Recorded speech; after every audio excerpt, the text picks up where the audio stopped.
A $2 liquid can restore any rotting, gray, sun-destroyed wood back to showroom condition. Permanently.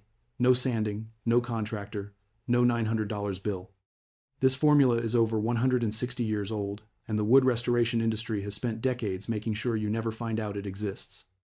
Apply one coat to an old fence, and your neighbors might assume you replaced every board. Run it across a weathered deck once, and suddenly the contractor you were about to call loses a $1,000 job. Furniture that looked destined for the landfill can start looking like it belongs in a showroom again. No sanding, no power tools, no prior experience required.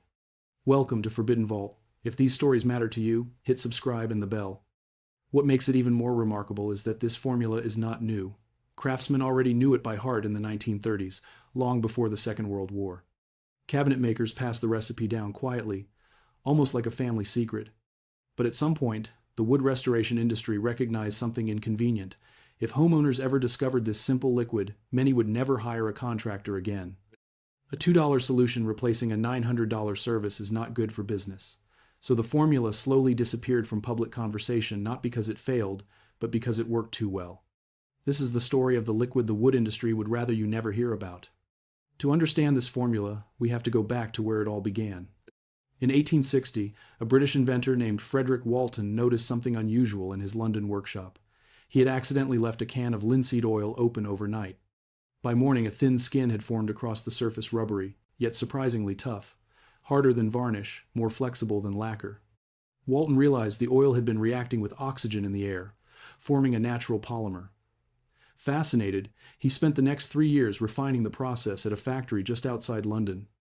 By 1863, he had created linoleum, the first mass-produced floor covering in history, and its key ingredient was linseed oil, pressed from the seeds of the flax plant. But the story of this oil reaches much further back than Victorian England, 20,000 years further. The flax plant is one of the oldest cultivated crops on Earth, grown in ancient Mesopotamia for both fiber and seed. Egyptian tombs contain linen woven from flax that remains intact after 4,000 years. In ancient China, woodworkers discovered that pressing those same seeds produced a golden oil that soaked into timber and hardened over weeks into a protective shield. This was the first wood finish ever recorded in human history. Not polyurethane from a factory, not chemical sealant from a laboratory. Oil from a seed, pressed by hand, rubbed into wood with a cloth. For centuries across Europe, every cabinet maker, shipbuilder, and furniture craftsman used linseed oil as the foundation of their trade. Medieval builders mixed it with lead oxide to create boiled linseed oil, which dried harder and faster than the raw form. Cathedral doors in Germany treated with this oil in the 1500s are still standing today. British naval vessels coated their decks with it before crossing the Atlantic, and the wood survived saltwater, tropical sun, and cannon fire. Then something happened that changed everything. In the 1950s, the petrochemical industry introduced synthetic alkyd resins. Polyurethane, lacquer, and chemical varnishes flooded the market. These products were faster to apply, shinier to look at, and far more profitable to manufacture. Linseed oil cost pennies per gallon to produce, while synthetic finishes cost dollars and required reapplication every 2 to 3 years. The industry did not switch because the new products were better. They switched because the new products generated repeat revenue, and the old formula quietly disappeared from hardware store shelves. Here is what happens at the molecular level when you apply this liquid to damaged wood. Linseed oil is a triglyceride with an unusually high concentration of alpha-linolenic acid, a polyunsaturated fatty acid that reacts with oxygen through a process called oxidation. When you rub the oil into wood, it does not sit on the surface like paint or varnish. It penetrates deep into the cellular structure of the timber itself. Once inside, the fatty acid chains begin to cross-link with one another, forming a flexible polymer network that fills every pore. This cross-linking creates a new material inside the wood fibers, a natural resin that expands and contracts with temperature while repelling moisture and resisting abrasion. A study published in the Journal of Coatings Technology confirmed that linseed oil penetrates wood up to 4 times deeper than synthetic polyurethane. Polyurethane sits on top of the grain like a plastic shell, and a single crack in that shell is all moisture needs to rush underneath. That is why polyurethane decks peel, blister, and turn gray within 3 seasons. Linseed oil does the opposite because it does not coat the wood, it becomes part of it. Add white vinegar to the mixture, and something remarkable follows. Vinegar is acetic acid, a natural solvent that cuts through decades of grime, oxidation, and dead finish without harming healthy fibers underneath. While the vinegar strips away the gray, the linseed oil floods into the freshly exposed grain and begins polymerizing immediately. The third ingredient is what unlocks the entire formula. Turpentine, a natural solvent distilled from pine resin, thins the linseed oil so it penetrates twice as deep and cures twice as fast. Without turpentine, the oil pools on the surface and takes weeks to harden. With it, the oil soaks in within minutes and begins setting within hours. The total cost of these three ingredients at any hardware store is under $2 per application. A quart of boiled linseed oil runs about $4. A gallon of white vinegar costs under $3. A small can of turpentine runs around $5 and lasts for months. Now compare that to what a contractor charges for the same result. The national average to refinish a 200 square foot deck is $980. Labor alone runs between $600 and $1,400 for a job that takes 1 to 3 days. A single piece of antique furniture costs $300 to $800 at a restoration shop. And what do most professionals use as the chemical foundation of their process? Oil-based products built on the same chemistry Frederick Walton documented in 1860. The markup is not on skill. The markup is on your ignorance. So why is this formula not on every hardware store shelf in America? Why does every contractor act as though it does not exist?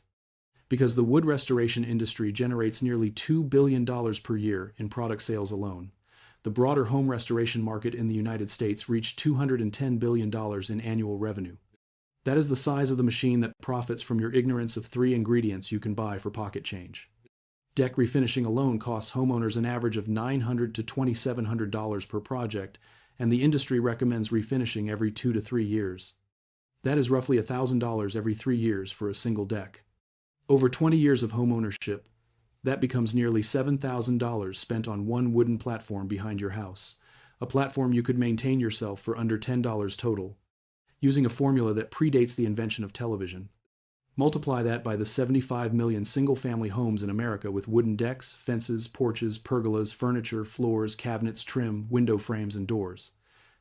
The volume of money flowing from homeowners to contractors and chemical companies for basic wood maintenance is staggering, and it all depends on one thing: keeping you convinced that you cannot do this yourself. Here is the mechanism that keeps it buried. You cannot patent linseed oil. It is a natural product that has existed for thousands of years. You cannot patent vinegar. It is acetic acid, one of the oldest chemicals known to humanity. You cannot patent turpentine. It has been distilled from pine trees since the ancient Greeks. There is no proprietary molecule, no trade secret, no intellectual property to protect. What cannot be patented cannot generate licensing fees. What cannot be licensed cannot create exclusive distribution. What cannot be distributed exclusively cannot build a brand monopoly. The entire business model of the wood restoration industry depends on you believing that wood care requires specialized, branded, expensive products with names you recognize from television commercials, products that contain the exact same active ingredients available for pennies at the hardware store, repackaged with a label and a 400% markup. The wood restoration product market alone was valued at $1.9 billion in 2024, dominated by corporations like 3M, Sherwin-Williams, and Howard Products. Their message is simple and effective: do not try this at home, trust the professionals, buy our brand. But the active ingredient in the majority of oil-based wood restoration products is the same drying oil chemistry Walton discovered in 1860. They are selling you linseed oil with additives and a logo, charging you 10 to 50 times the raw material cost. That is not innovation. That is a business model built on ensuring you never open a chemistry textbook. Consider what happens when a homeowner searches online for how to restore weathered wood. The first page of results is saturated with paid advertisements from restoration product companies and sponsored articles from home improvement brands. The algorithm itself is shaped by marketing dollars, pushing the $2 solution further and further down the page. Meanwhile, every home improvement television program features a segment where the host endorses the latest branded wood treatment, never mentioning that the active chemistry in that $30 bottle costs less than 50 cents to replicate with 3 ingredients from the paint aisle. The suppression is not a conspiracy hatched in some dark boardroom. It is simply the invisible hand of a market that rewards complexity and punishes simplicity. When the solution is cheap, easy, and unpatentable, no company has an incentive to promote it, so it vanishes from public consciousness, one generation at a time. And the cycle continues because every year a new homeowner stares at a gray deck and types into a search engine, "How much does it cost to refinish a deck?" The answer that comes back is always a number with a dollar sign, never a recipe with 3 ingredients. One final thing deserves honesty. This formula is not magic, and its limitations are worth understanding. Raw linseed oil without metallic drying agents can take weeks to fully cure in humid environments, which is precisely why the recipe calls specifically for boiled linseed oil, a form that contains drying catalysts to accelerate hardening to 24 to 48 hours. Linseed oil can also yellow slightly over time, particularly on very light woods like maple or birch. On darker species, oak, walnut, cedar, redwood, the warming effect actually enhances the grain beautifully. And there is one critical safety rule that most DIY sources ignore entirely. Rags soaked with linseed oil can spontaneously combust if left crumpled in a pile.